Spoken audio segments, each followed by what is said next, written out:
Naturellement, on pense à liberté, égalité, fraternité. C'est quelque chose qui nous parle depuis qu'on est petit. C'est normal. Et puis, c'est vrai que, voilà, tous les hommes naissent égaux en droit. Donc on est tous pareils.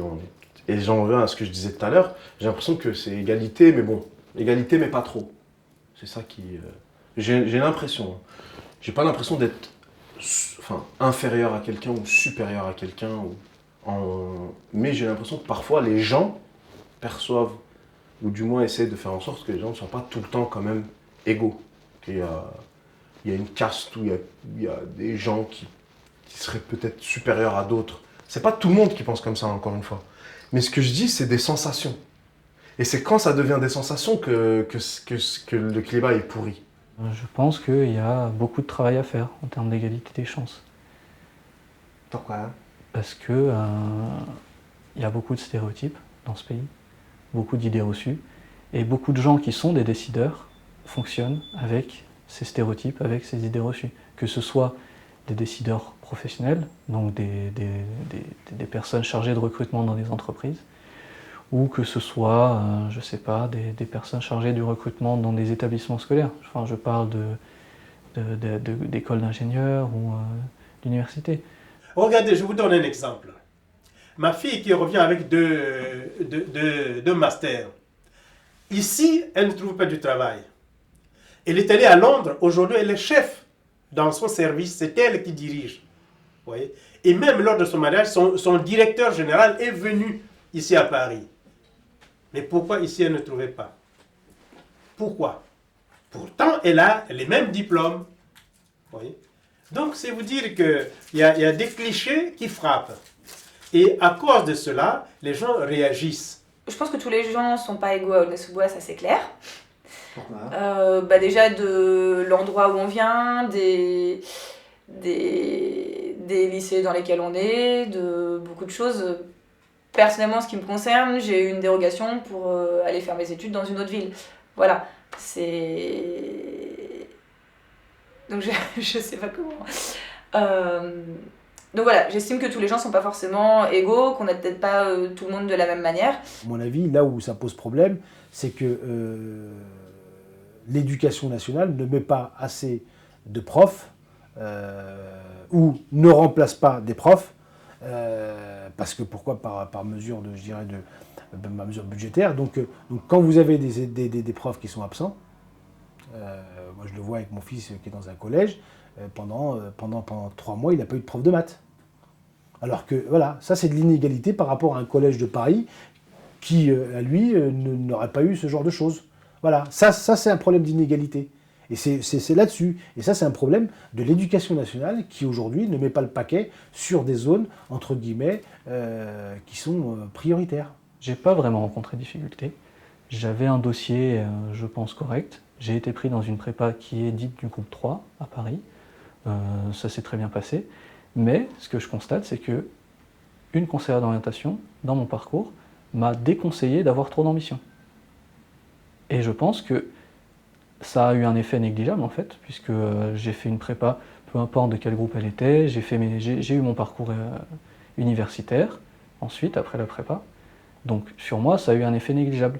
Mais il y a des gens sur lesquels ce conseil de ne pas avoir trop d'ambition peut avoir sans doute un effet beaucoup plus important.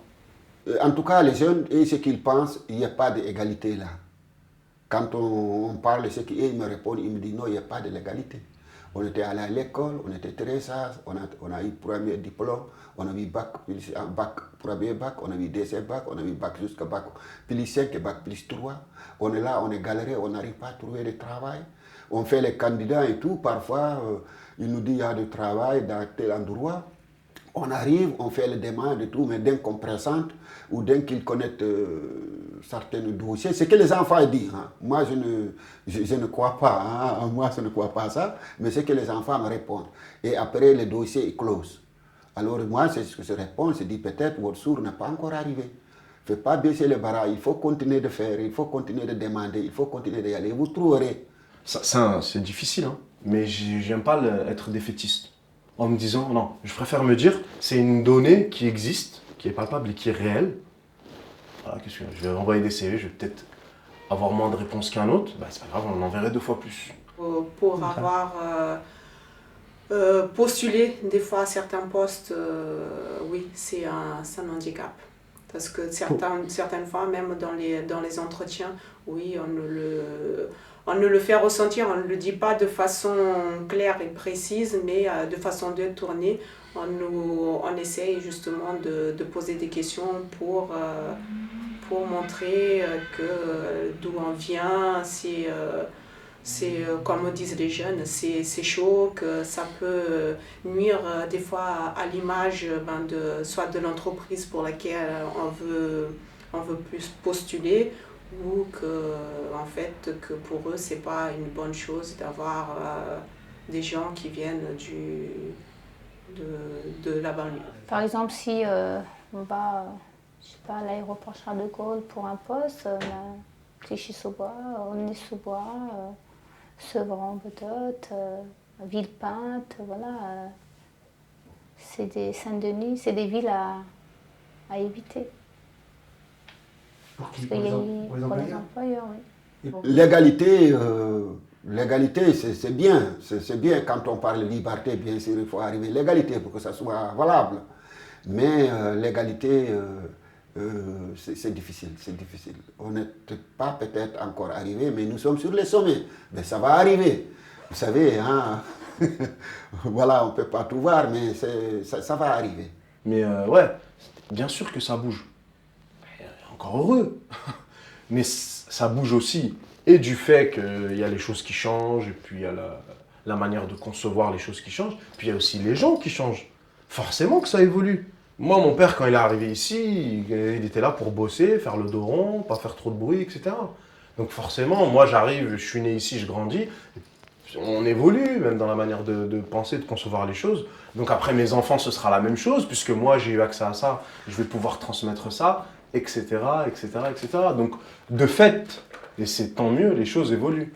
Très lentement, mais elles évoluent.